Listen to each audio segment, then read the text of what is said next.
우리 회사는 좋아 85%, 그리고 15% 사장을 뒤에서 까는 회사가 더 안정하대요. 진짜 우리 진짜 소장님 너무 좋아. 근데 회식 갈 땐 돈 좀 쓰면 좋지 않겠어? 탕수육 시킬 때 조금 눈빛 흔들리는 거 봤지? 아까. 완벽한 리더는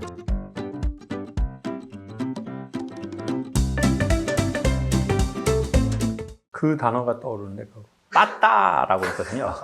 빠따.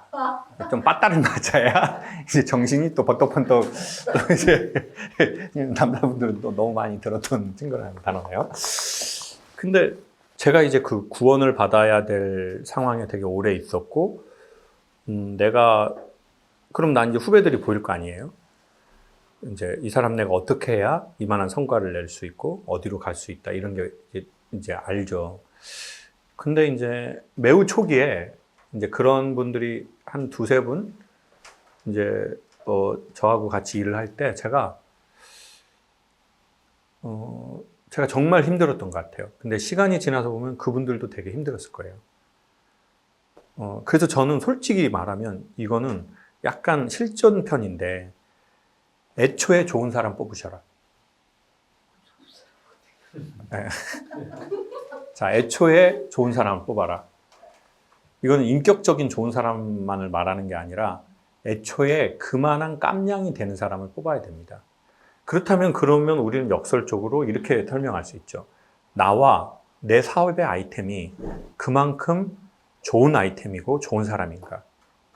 나는 나 자신에 대한 상당한 확신과 이게 비즈니스가 될 거라는 상당한 확신이, 그리고 애정이, 그리고 이제 사람들에 대한 어떤 그 기업의 어떤 좋은 철학이 정직하고 진실하고 공평하게 있는가. 사실 전 그것이 좋은 기업의 그것 중에 하나라고 생각하거든요.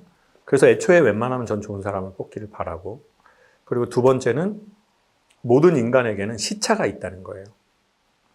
그러니까 이게 무슨 말이냐면 자기가 되게 열정이 있는 사람들은 상대방에게 자기 시간에 딱 맞춰버리려고 하는 게 있어요. 이게 너무 좋은 방식이고 좋은 것이니까. 근데 모든 팔로워들에게는 자기만의 시간대가 있거든요. 그러니까 지구가 이렇게 넓고 크니까 사람들은 자기 시간대들이 있거든요. 근데 제가 그걸 너무 빨리 저한테 맞추라고 한 거예요. 왜? 이 시간이 가장 사업에 적합한 시간이라고 확신을 내렸기 때문에. 그래서 지금 생각하면 저는 제 시간대로 꾸준히 제가 살아가고, 사실 제가 이 살아가는 모습이 사람들한테 가장 많이 말하는 거거든요. 강력한 말이에요, 이게. 그리고 이 말을 못 알아듣는 사람은 말로 해도 못 알아들어요. 그리고 그런 사람들은 오래 생각하지 마시고 제가 보기엔 정리해야 돼요. 모든 꽃밭은 항상 정리합니다. 모든 꽃밭은 항상 정리하고 오히려 더 많이 정리합니다. 그러니 회사도 정리하는 걸 두려워해서는 안 된다고 생각해요. 그래서 나 자신을 계속 갖고 가고 내 삶으로 말해야 되고, 멤버들에게 내 성과로 말해야 되고, 그리고 오히려 제가 보기에는 내가 부족한 거를, 그러니까 빨리 메꾸는 힘이 아니라 더 힘을 키우는 건 어떤 힘을 먼저 키우면 좋냐면 내가 부족한 걸 멤버들한테 인정하는 힘을 키우는 게 더 좋아요. 그러니까 오히려 제가 여기 와서 막 완벽하다 그러면 여러분들이 막 우와 막 그거보다도 자기가 노력하고 있는데 모자란 걸 인정해요. 그 모자란 걸 또 보여줘. 그리고 그걸 자기가 인정하고 받아들여. 그리고 그것에 대해서 위트 있게 접근해요. 진정성 있게. 그때 사람들이 더 땡겨지는 힘이 있어요. 그래서 어떤 회사건 우리 회사는 완벽해라는 것보다 우리 회사는 좋아 85%, 그리고 15% 사장을 뒤에서 까는 회사가 더 안정하대요. 야, 근데 진짜 우리 진짜 소장님 너무 좋아. 야, 근데 좀 회식 갈 땐 돈 좀 쓰면 좋지 않겠어? 아니, 탕수육은 못 시키게 하더라고. 아니, 탕수육 시킬 때 조금 눈빛 흔들리는 거 봤지? 아까 소장님. 이렇게 재미있게 그 소장을 깔 만한 분위기를 만들어주는 단체가 더 바람이 잘 통한다는 거죠. 근데 완벽해지려고 하잖아요? 그럴 수가 없어요. 그러니 진짜 힘은 완벽함이 아니다. 완벽하려고 노력하고 안 되는 거를 인정하고 받아들이는 정신의 힘을 기르는 것이다. 그걸 위트 있게 유연하게 넘어가. 사람들은 그걸 더 매력 있게 생각하고 그 리더에 대해서 훨씬 더 유연한 새로운 리더십이 될 거예요. 완벽한 리더는 제가 보기엔 쌍팔년도 리더. 그리고 그 리더가 어디 가가지고 엄청 큰 문제가 터져. 이거는 옛날 방식이고 좀 어렵다는 거죠. 그래서 진짜 능력을 키우실 거면 완벽에 가까워지는 흠이 없는 리더가 되는 게 아니라 흠이 있는 걸 인정하는 내 자존감이나 생각의 힘의 유연함을 좀 더 여러 과정을 통해서 우리가 성장했으면 좋겠다. 그리고 모자라는 건 지금도 계속 이렇게 훈련하고 있기 때문에 반드시 성장하실 거라고 생각해요. 그리고 더 중요한 건 이게 중장기적으로 가야 되거든요. 그리고 중장기적으로 하는 사람 대부분 잘 돼요. 대부분 안 되는 경우는 하다가 많은 경우가 안 되는 거예요. 중장기적으로 하는 사람 대부분 되거든요. 근데 이걸 유지하게 하는 것, 그게 뭐냐? 그건 저는 두 가지라고 생각하는데, 첫 번째, 만나면 시간 빨리 가는 사람이나 장소나 일과 상관없는 걸 하나 갖고 계시면 좋겠다.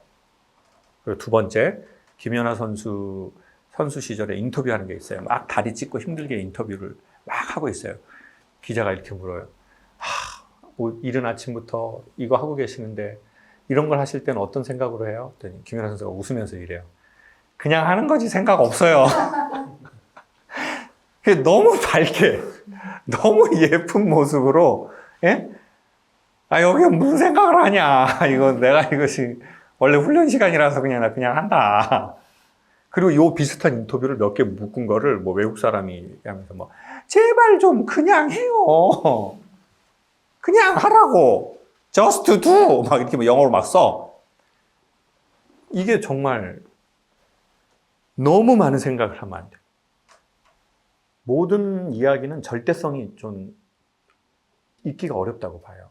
우주는 절대적 시간이 존재하지 않거든요. 왜냐하면 인간이 너무 제한적이기 때문에. 근데 아주 절대적 존재가 있다면 우주엔 절대적 시간이 존재할 거예요. 아주 사이즈가 큰 어떤 존재가 있다면. 근데 우리는 되게 제한적 존재들이잖아요. 우리의 이 사고부터 몸부터 어떤 존재 방식부터. 그렇기 때문에 이 지구 안에서도 우리는 각자의 시간대가 있는 것처럼 이런 얘기도 각자의 시간대가 있을 수밖에 없다는 거예요. 그래서 우리가 어떤 얘기를 할 때 절대적으로 얘기하는 것은 오히려 뻑뻑함이라고 생각해요. 그냥 예를 들어 선생님은 요즘에 이런 시기를 지나고 있어. 그 정도. 너희들도 언젠가는 지나게 돼. 여기에서 이제 이렇게 가면은 이제 대성학원 된다라는 말씀 드리고 싶고요. 그리고 전에 그런 우를 제가 많이 범했다라는 쪽팔린 고백도 하고 싶고. 예전에 저 이제 그랬던 게 지금도 조금 있을지 모르겠지만 예전에는 그게 좀 많았던 것 같아요. 예를 들어 형 어디야? 그러면 나 여기 신림동에서 일 끝났어.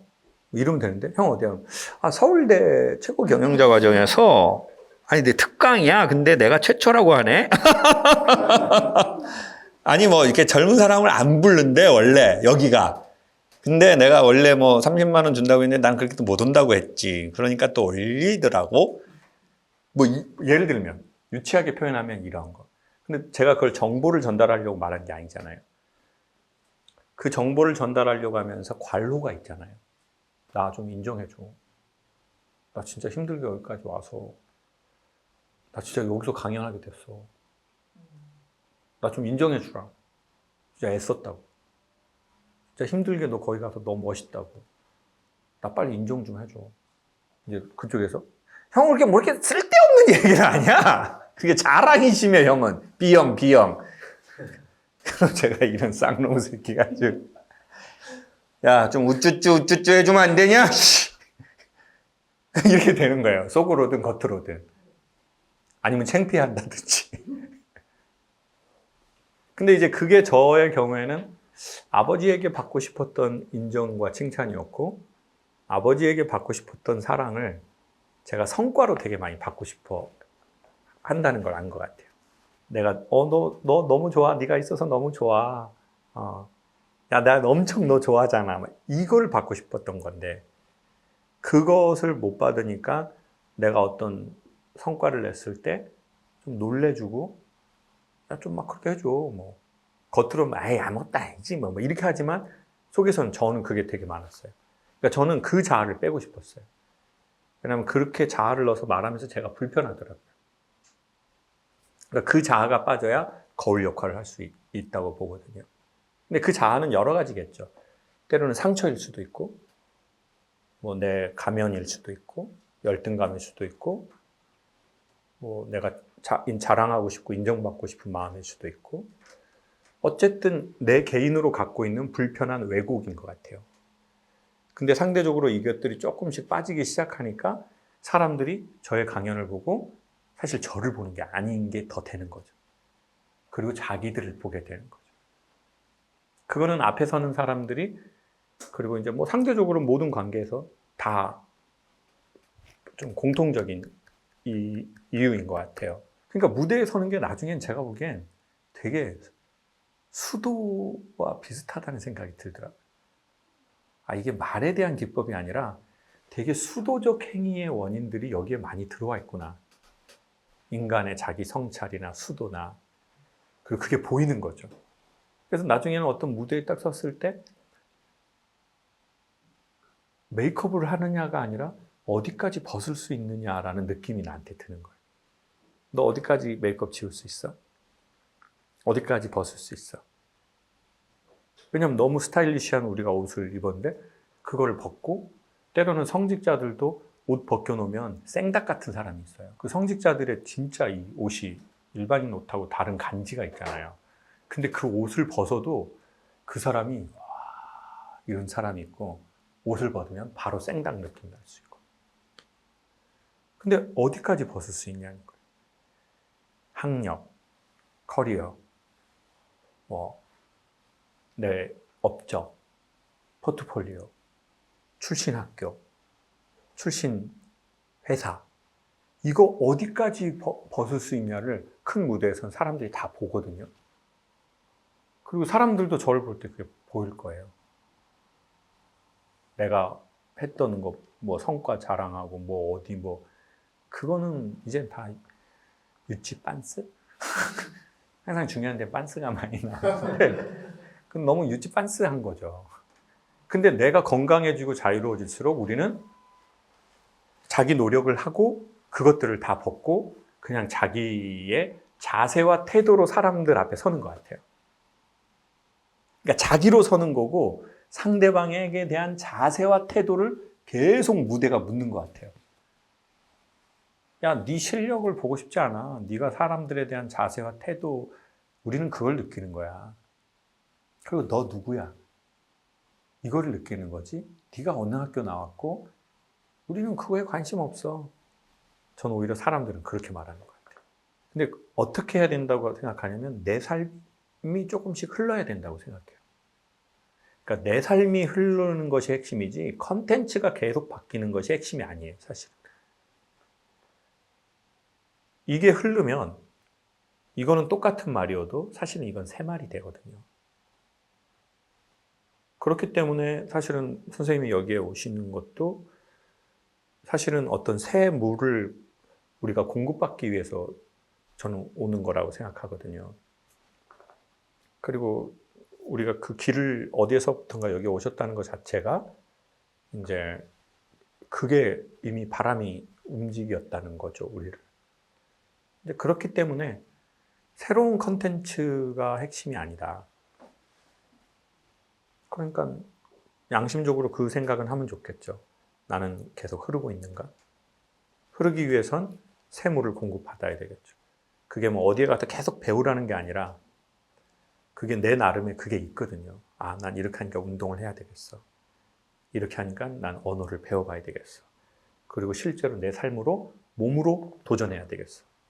머리로만 하는 게 아니라 몸으로 해야 되겠어.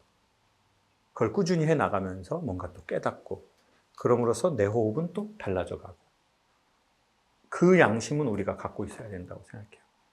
그리고 그 양심이 없을 때는 강연을 그만해야 되나요? 아니죠. 돈을 받아야 되기 때문에 하긴 해야 됩니다. 왜냐하면 돈을 받고 일하는 건 숭고한 일이거든요. 그걸 터부시하는 건 정말 돈에 대한 이중잣대라고 생각해요. 왜요? 돈으로 다 구성되어 있는데요. 그거를 물질 세상에서 무시하는 건 완전한 이중적인 구조죠. 근데 아까 말씀드린 것처럼 우리가 돈이라는 바다에 살지만 우리는 고래라는 거죠. 우리는 우리 숨을 쉬어야 우리의 영혼이 또다시 잠수해서 돈이라는 바다에서 유영할 수 있는 것처럼. 그러니까 돈이 나쁘냐 이런 바보 같은 이중적인 구조가 아니라 돈은 노는 물이고 우리의 영혼은 숨이 필요하다는 거죠. 이미 그거를 하고 계신다라고 생각합니다. 모든 액션은 리액션이래요. 이게 무슨 말이냐면 이제 활이 탁 나가잖아요. 근데 어떻게 했기 때문에 나가는 거냐면 땡겼기 때문에 활이 나가는 거잖아요. 그러니까 사실 땡긴 만큼 나가는 거잖아요.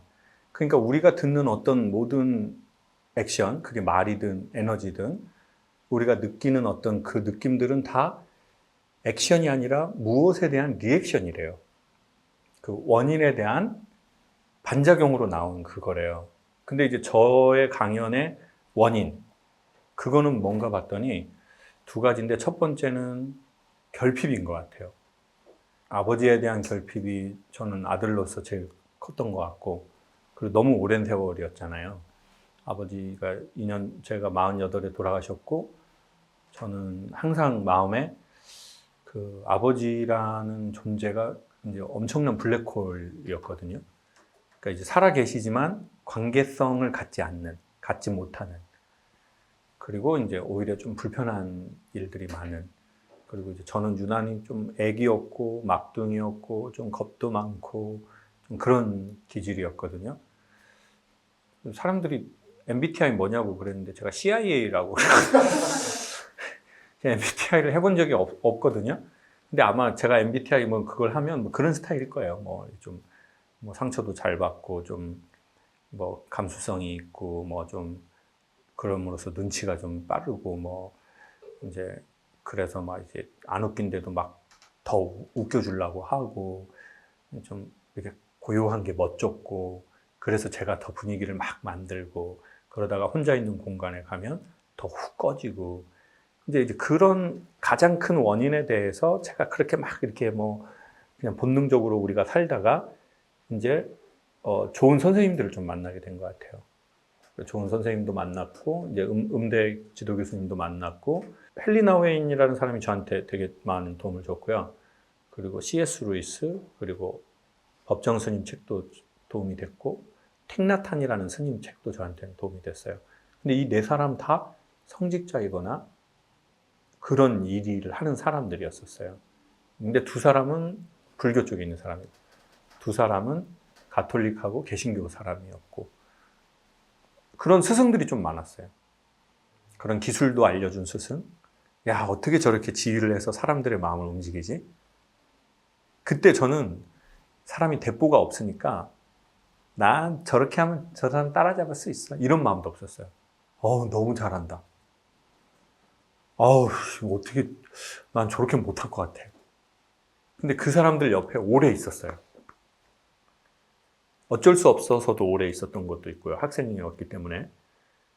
그리고 내가 대단한 능력이 있었으면 그때 선택할 다른 요소들이 있었으면 선택했을 텐데 그 능력도 안 되고 상황도 안 되니까 또 그래서 또 있었던 것도 있고.